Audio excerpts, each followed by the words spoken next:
Ciao ragazzi, io sono Riccardo, bentornati nel mio canale YouTube e nel mio piccolo laboratorio. Sto facendo il secondo video sull'avvitatore Parkside Performance da 12 volt comprato questa mattina alla Lidl a 59 euro. Il primo esemplare si è bruciato, è uscito fumo, ma era un esemplare difettoso. In molti hanno commentato il video dicendo che ho sbagliato. Io sbaglio tante volte perché siamo umani, tutti possiamo sbagliare, io stesso ho tanto da imparare, ma in questo caso specifico l'avvitatore è stato utilizzato, ovviamente stressandolo per vedere qual è il suo limite. Sappiate che un avvitatore ha una protezione elettronica e serve proprio ad evitare che accada quello che è accaduto a me. Quindi anche se io avessi commesso l'errore più grave di questo mondo, cioè fare un foro da 10 mm per 8 mm di profondità in un mattone di cemento, ragazzi, tranquilli che non deve succedere. Questo foro non è un foro estremo, stiamo parlando di 8 mm. Non si brucia un trapano o un avvitatore con un foro da 8 mm. Nei miei video l'ho fatto tante volte e non è mai successo. Tra l'altro, al minuto 2,04 del video di questa mattina, sentirete un rumore, che io però non mi sono accorto, mi sarò distratto, facendolo girare lentamente. Vi sembra normale? Questo invece è il rumore normale. Questo è quello nuovo, questo è quello vecchio. Già di suo l'inizio aveva qualcosa che non andava bene, non me ne sono accorto purtroppo, altrimenti avrei fatto subito il reso per fare una recensione con un avvitatore che non avesse problemi. Quindi quello che è accaduto perché l'avvitatore ha dei problemi. Non ho tappato le prese d'aria, non ho fatto chissà che cosa perché ho avvitato 7 viti circa, ho fatto un foro da 32 mm, due fori da 10 mm con le punte in dotazione e poi stavo iniziando un foro, praticamente entrano solamente le alette e tra l'altro ha iniziato a rallentare all'inizio del foro, non è andato sotto sforzo e poi si è fermato, ma direttamente quando io ho iniziato a fare il foro l'avvitatore si è fermato. Quindi proviamo questo nuovo, vediamo se adesso va bene, speriamo, perché io voglio che questo qua sia un esemplare difettoso. Spero che i vostri funzionino, ma vi invito comunque a fare tutte le prove per assicurarvene. Iniziamo. Senza perderci troppo in chiacchiere, voglio fare le stesse prove che abbiamo fatto con l'altro avvitatore. 25 cm di vite.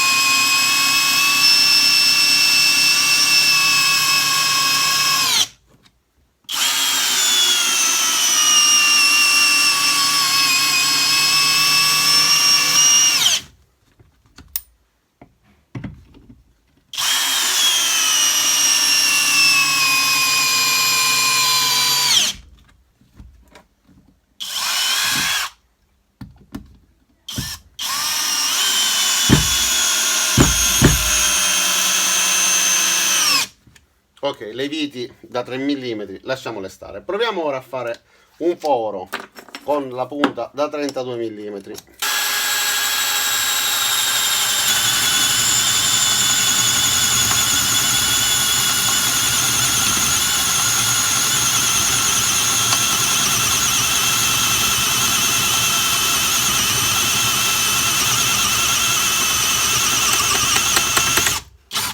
Ragazzi, non è andato ancora assolutamente in protezione, quindi riesce a lavorare, su per giù ha lavorato allo stesso tempo, non fa assolutamente puzza di bruciato, questo ancora fa puzza di bruciato. Facciamo i fori da 10 mm come abbiamo fatto con l'altro.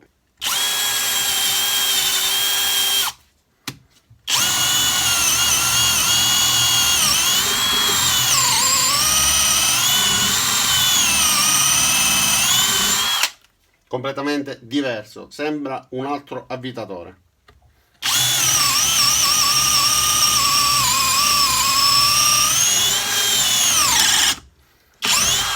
Perfetto, quindi diciamo che l'abbiamo sottoposto allo stesso tipo di stress, nessuna puzza, nessun calore e funziona bene. Passiamo adesso al tanto incriminato cemento. Punta di 10 mm, mattone in cemento, qua siamo entrati per circa 8 mm. Ho messo la batteria da 4 A come ho fatto ieri, così eventualmente riceve, secondo la teoria di alcuni, più corrente e c'è più rischio di bruciarsi. In realtà non è così. Comunque facciamo un foro al lato, vediamo quello che riusciamo ad ottenere. Vi ricordo che quello precedente si è fermato subito, si è fermato appena iniziato a forare, non è andato sotto sforzo a causa del cemento. Quindi ricominciamo.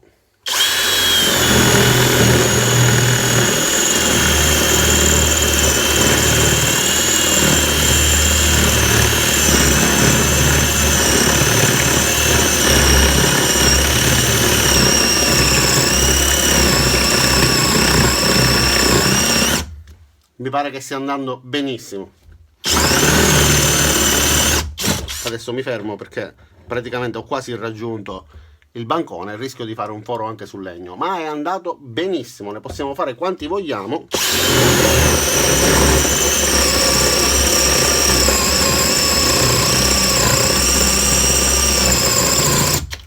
E basta, mi fermo per non annoiarvi, però come vedete è riuscito a lavorare senza alcun problema, non fa fumo, non è assolutamente caldo. Quello invece ha un comportamento completamente diverso, è difettoso. Visto? Si ferma subito, quindi non è stata colpa della prova estrema, è stata colpa di un esemplare difettoso. E se proprio volete facciamo la prova anche con un'altra marca. Questo è un Tac Life.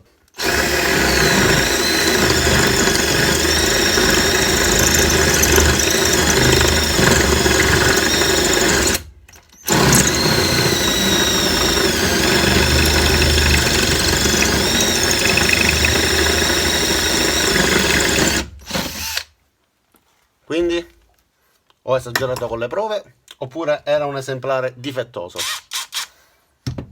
E allora ragazzi, io ho finito con questo video, spero di aver risposto a tanti. Hai sbagliato a fare questo, hai sbagliato a fare quello, eccetera eccetera. Io possiedo tantissimi avvitatori, li utilizzo da quando avevo 16 anni, so come si utilizza un avvitatore. Ovviamente commetterò anche io degli errori, ma in questo caso specifico questo avvitatore non è un avvitatore che funziona bene, è riuscito difettoso e l'ho beccato io. L'altro invece, come avete visto, funziona benissimo, ha fatto lo stesso lavoro, non è assolutamente caldo, un minimo di calore ma veramente impercettibile, temperatura forse corporea, niente di che. Cosa dire? Spero che questo video vi sia piaciuto, ma soprattutto che vi possa servire per fare le prove necessarie a capire se anche il vostro è difettoso, perché una vite da 3 mm la avvita, però se dovesse essere difettoso, se all'avvio doveste sentire un rumore come quello che avete sentito ora durante l'utilizzo, quindi non questo, ma questo, e allora mandatelo in garanzia, vedete voi. Fatto sta che può succedere di trovarne difettosi. Vi ringrazio, vi saluto, vi invito ad iscrivervi al mio canale, mettete mi piace al video appunto se vi è stato utile, se vi è piaciuto, cliccate sulla campanella qua giù, iscrivetevi, insomma fate tutto ciò che è necessario per rimanere collegati al canale e ci vediamo ai miei prossimi caricamenti. Ciao da Riccardo e a presto!